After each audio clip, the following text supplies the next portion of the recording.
Here at A More Beautiful Life Collective, we know that the hectic hurry of everyday life can drown out our focus on what really matters. This podcast is a moment to intentionally pause and realign our focus. Together, we're working to find the rhythm of peace in Him through the pace of beauty and order. I'm Casey Fletcher, and thanks so much for joining me.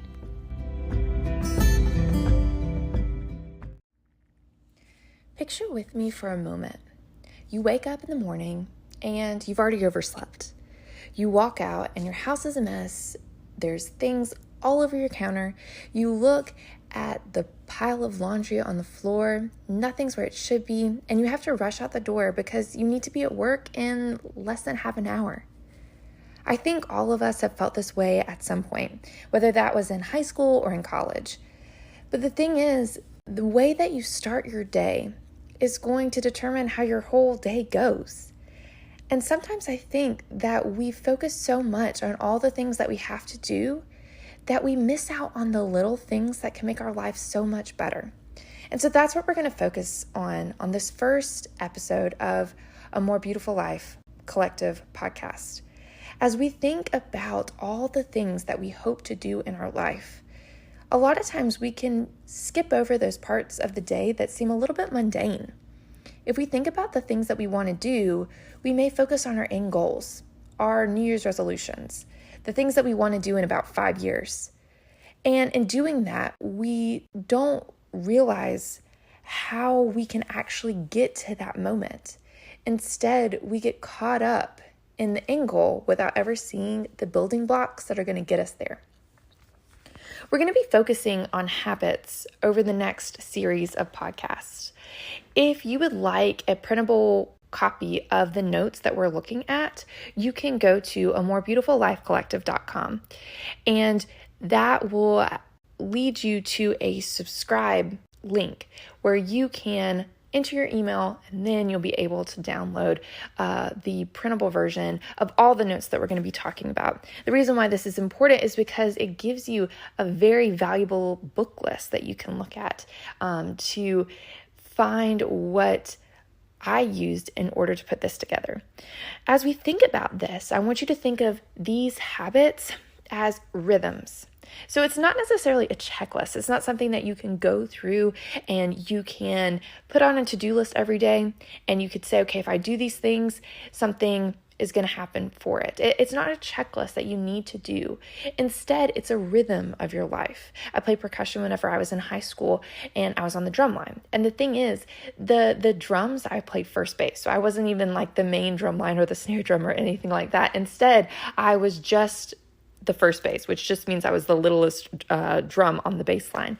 And so the thing that I would do is you would just feel the beat of the music. Now, I wasn't singing I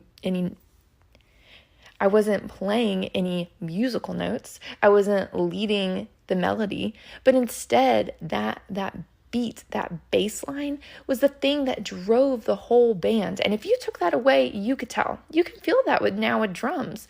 A lot of times at our church, we normally just have a guitar instead of having a full band play. And anytime that you hear the drums being added, it changes the whole way that the music sounds. And so what you really have to think about with all of this is the way that habits are like the beat of your life. They're the heartbeat of your life. And the thing about that is it's the lifeblood of everything that you do. But all too often we focus on just that melody, just the thing that you hear, the thing that you see, the goals and the actual results of your life that you get to. And in doing that, you skip over the things that are actually going to get you there. It's these rhythms. So as we look at all of this, we're going to be going over several different things. Today, we're going to be just talking about habits in general, and then we're going to look at technology, at some spiritual disciplines. We're also going to focus very much on this idea of your household, these relationships. This is not necessarily something that's geared for younger kids. There is something on the blog that you can download that's geared for younger kids. That's the basic building blocks of your Christian faith. But instead, this is something where we're going to add to that. So I'm assuming that you are trying to, pursue prayer, read in your Bible, do those basic things. And this is taking it a step further. We're looking at how your parenting should look different if you are trying to live a life for God, how your hospitality and your relationships with your community should look different. A lot of this is based on the book Habits of the Household by Justin Whitmore Early, and I would recommend anyone to pick up that book and take a listen, because it's definitely something that you want to hear. As we go through this, the key passage that we're going to be looking at is Psalm 127. I'm going to read that in just a second, but everything that we talk about over the next few weeks, it's based really very much so on this passage right here. And so I definitely want you to look at that and to study that in more depth. So I'm going to go ahead and read that. And as I read this, I want you to think about whether or not you feel like your life is defined in this way. All right, so this is Psalm 127. Unless the Lord builds the house, those who build it labor in vain. Unless the Lord watches over the city, the watchman stays awake in vain. It is in vain that you rise up early and go late to rest, eating the bread of anxious toil, for he gives to his beloved sleep. Behold, children are a heritage from the Lord. The fruit of the womb a reward. Like arrows in the hand of a warrior are the children of one's youth. Blessed is the man who fills his quiver with them. He shall not be put to shame when he speaks with his enemies in the gate. To me, this passage, it speaks so much of where we put our focus. The whole point of this podcast is we pause in the day and we say, okay, where is my focus right now? Am I focusing on all the things that I need to get done, all the things that are going on at work, all the problems that I have with my friends, the ways that my children may be bothering me? Am I focusing on that, or am I focusing on God?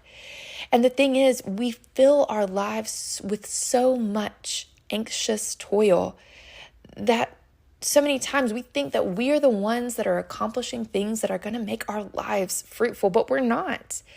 Instead, unless the Lord builds the house, we're going to be laboring in vain. Everything that we do is in vain. So the next thing that I want you to do is I'm going to ask you a series of questions. And as I ask you these questions, I want you to think about whether or not you do these things. Some of these I'll tell you, are they true or false? Some of them are things where you need to rate how often you do these things. But really, this is your litmus test. If you are thinking about how you are creating these rhythms to create what I'm going to call a spiritual vibrant home, which is from the book, A Spiritually Vibrant Household. If you're trying to gauge where you're at, you need to pause and look at your moment right now, not the picture perfect moment, your ideal. Yes, you want to get to your ideal, but you need to be honest with where you're at right now. And so here's a series of questions as we go through this. If you have a pen and paper, you can write down your answers on this. Again, if you want to find a printable version, you can go to the blog and subscribe, and then you can get a printable version of this habit survey. So let's start with our first question. All right, first question. I have goals for myself and my family. Is that true or false? I feel like the choices I make are informed by the goals that I have. True or false? My habits are consciously aligned to the goals that I have for me and my family. True or false? Now, the next couple questions, I want you to think about technology. So first off, we're looking at the time that we spend on technology. So I spend the following amount of time on technology. Think about daily first. Less than 30 minutes, 1 hour, 2 hours, 3+ hours.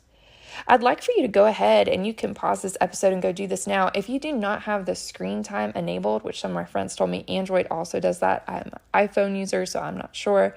But on the iPhone, they have the screen time app. If you don't have that enabled, you need to go ahead and enable it now. We're actually going to look at that either next week or the week after that. And we're going to go through your screen time and see where you're at.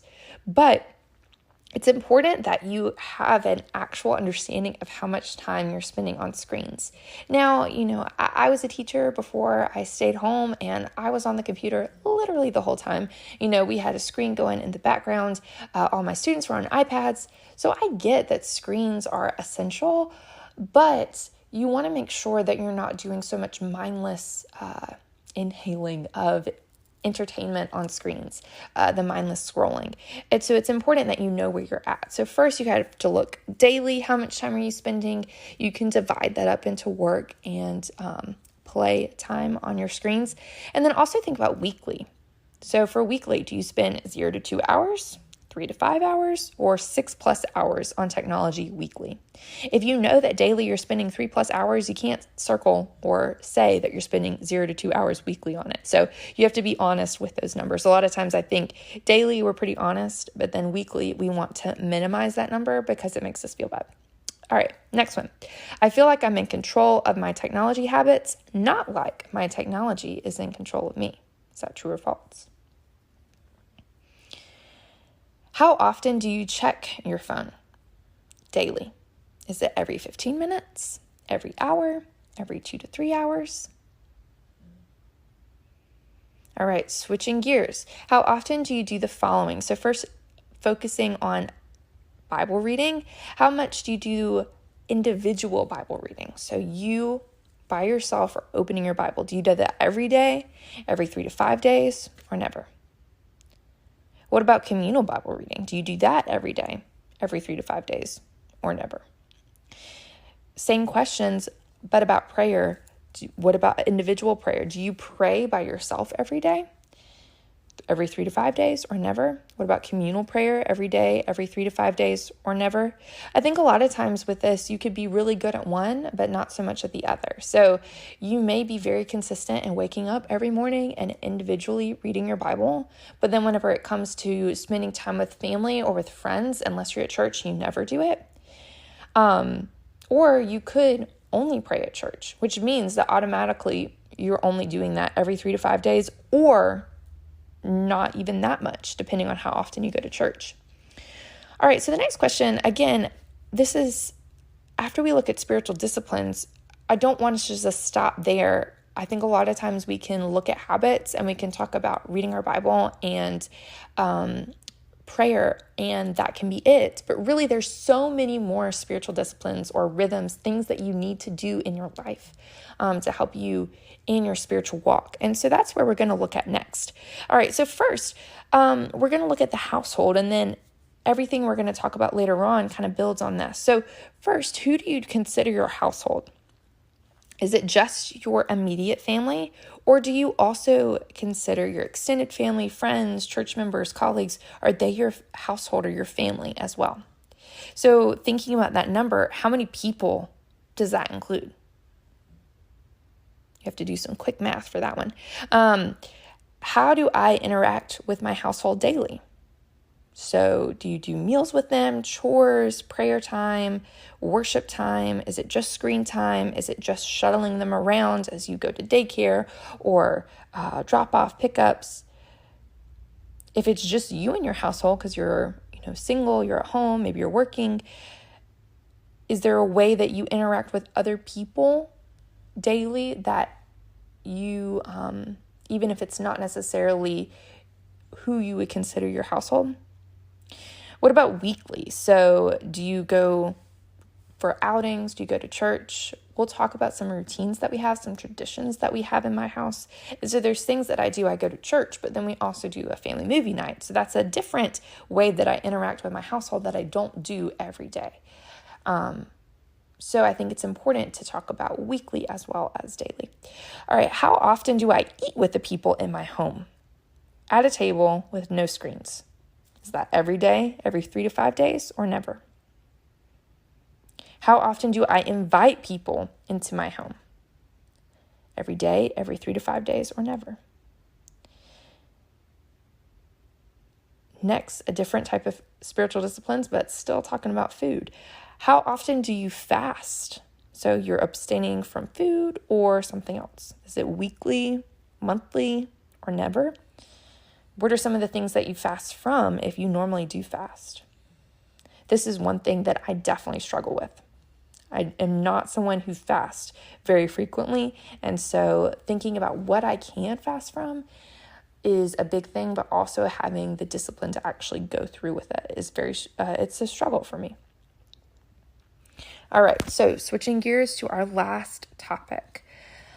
I view my work as a calling. True or false? I view my work as a passion. True or false? I view my work as a way to spread the gospel. True or false? And lastly, I view rest as a time to recuperate after giving my all at work. Or is rest a time to celebrate the time I've given at work? Or is it a way to work out the energy and passion I've cultivated during rest? So all of these questions, as you go through this survey, and again, if you'd like a paper version of this, you can go to the blog and you can download it there after you subscribe. But the purpose of looking at all of these things is you, one, can get a preview of all the different topics that we're going to talk about in the future, but then you can also, again, assess where you're at. As you think about the habits that you have in your life, we need to register some good habits that we have and maybe the ways that we're falling short with those things. So over the next several weeks, what we're going to be doing is we're going to be looking through these habits and we're going to be considering how we can help these habits to grow in our life. We want to, number one, assess the habits we already have. And then we want to think about the habits we want to include. And so we're going to go through the whole process of how we decide what our current routine is and then what we want our routine to be so that we can achieve those goals that we want for our life. I'm excited that we can start doing this podcast. And my goal is that every Wednesday, there'll be a new podcast in your feed. Again, I'm going to keep these between 15 and 20 minutes so that you can get the information, use it, apply it, but it's not going to be long-winded because these are solo episodes. As we go through all of these things, I'll link what I have resources to in the show notes, but I encourage you again to go to the blog and get those downloadable resources because they're free. And I think it can be a very, very valuable asset to you.